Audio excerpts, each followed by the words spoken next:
this is a very fitting scenario. I mean, we have a team of 14 incredible women, all foodies. So we spend so much of our time eating food together. Yes. So this was the fastest yes I've ever given for any invite. London.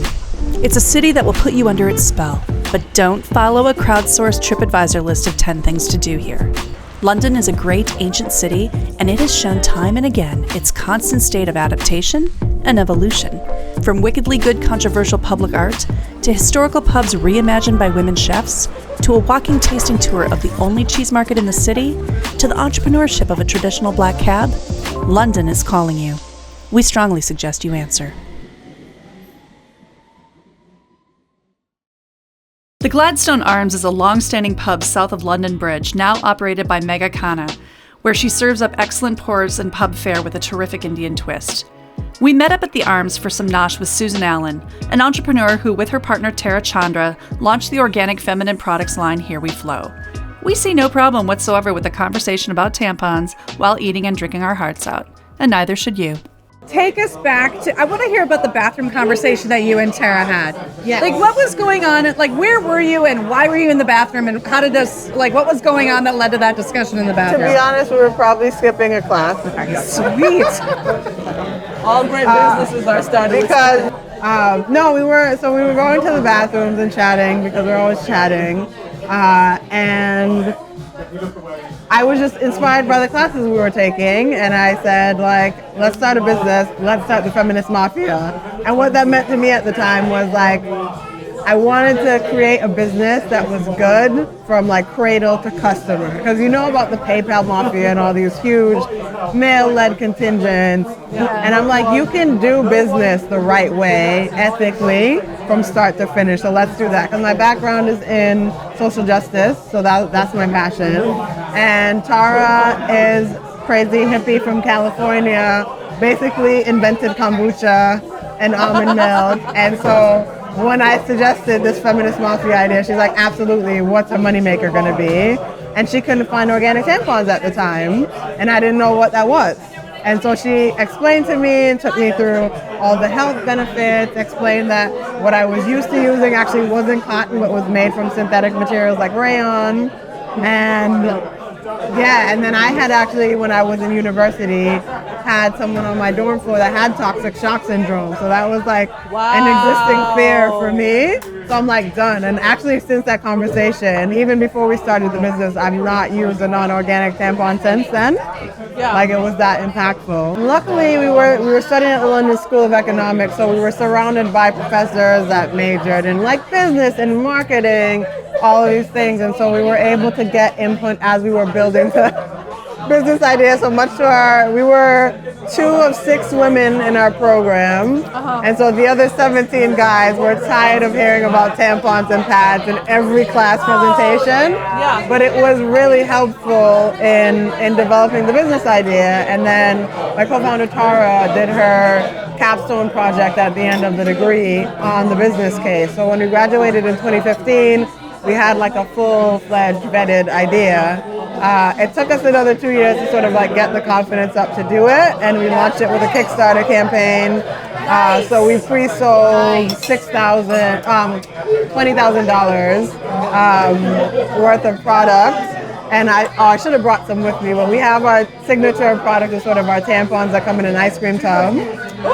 And I like that. And now we're with Whole Foods, full chain, in the U.S. And on this side of the pond, we're in like Boots, Superdrug. We're actually very exciting.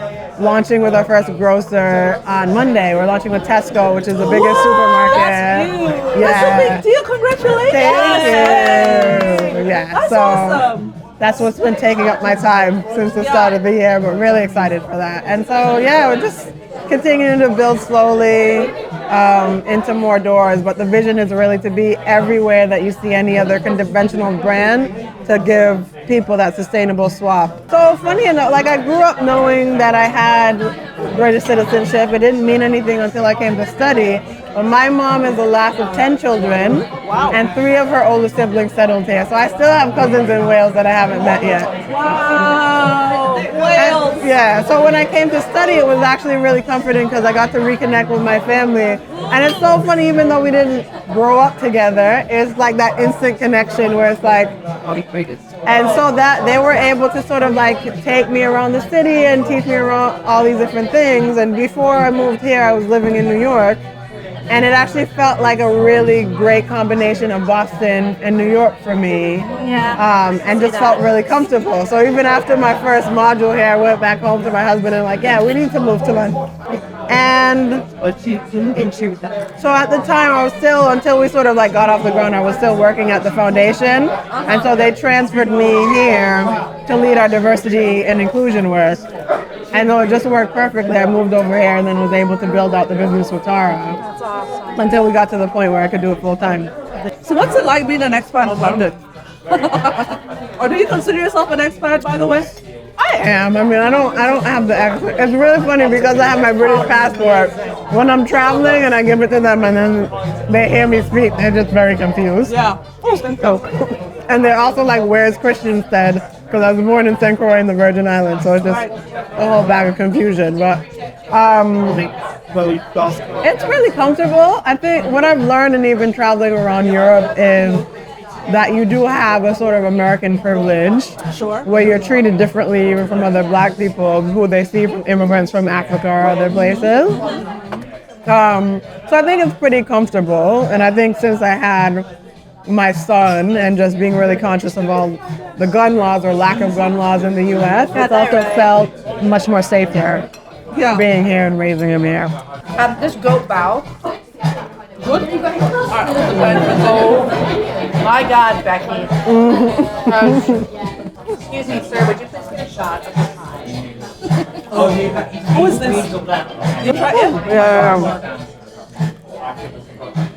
Is it all good as one bite? Yeah, you got to do it in Come on.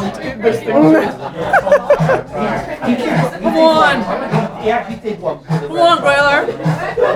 I don't think I'm ever going to want a Tex-Mex guacamole again. I don't want avocado toast unless it's like this. So I think a very sobering statistic around this is I think that, like, the name for it is period poverty, or just the lack of access to products. Period poverty. Period poverty. And it's an issue that's been coming to light much more over the past couple of years. But I think it's something like 50 million people a month are affected by period poverty. And so you're talking about refugees. And funny enough, like one of our very first charity partner here in the UK, Bloody Good Period, was exactly started to provide products because when you have refugees and asylum seekers here, they get a stipend of like, I think like £23 a week. And when you think about how much period products cost, you're choosing between food or these period products. So they started to provide that. But what they then found is that like it's people that are living in the UK. Like there are girls in northern parts of the UK that just don't go to school and they have their period because they don't have access to products. And so they've done so much work around legislation to make it so that schools have to provide those products so that that they don't have to go to school. But it's an issue really everywhere. Well, you know, as crazy as that might seem here, UK is farther along than America in terms of addressing period poverty. You understand? Because Absolutely. the products are so expensive, and it's I don't elect into having my period every month. It's not an elective procedure. It's not a choice. It's not a choice. She comes every month. You understand? So it's Every really 28 days or so. so it's a little. I mean, I am relieved to hear that here. But there's so much more that needs to be done. Definitely. I mean, we have, so that's part of the sort of like give back portion for us. We give 5% of our profits and make product donations every month for that reason, because we recognize that that was such an issue. Honestly, we want to be in all the places where you see the conventional brands So people, we're like meeting them where they are in their sustainability journey and just giving them an easy swap for it. And just that alone, just for context, the average person that has a period uses 11,000 products in their lifetime. Now, if all that's, with the conventional products are basically 99 to 100% plastic, that's hundreds of years to biodegrade. Whereas our products, 95 to 100% plant-based, biodegrades 5 years max, right? So just that, if we could get everyone to just switch over to an organic plant-based product, imagine the impact you can have on the environment. Yeah, I was like, I'm taking plastic out of the equation. I'm going for all vegan. And that was something. Like, Right, that was something. That was Right. something. But now we know better and we can make better choices. And that's half of it is just education. Because once you tell people, most people think that their tampons are made of cotton. Because it's bleached white and it looks like it, so why wouldn't it be it? Why wouldn't it be? That's food. Fucking amazing. I didn't have anything that I didn't like. It was really good.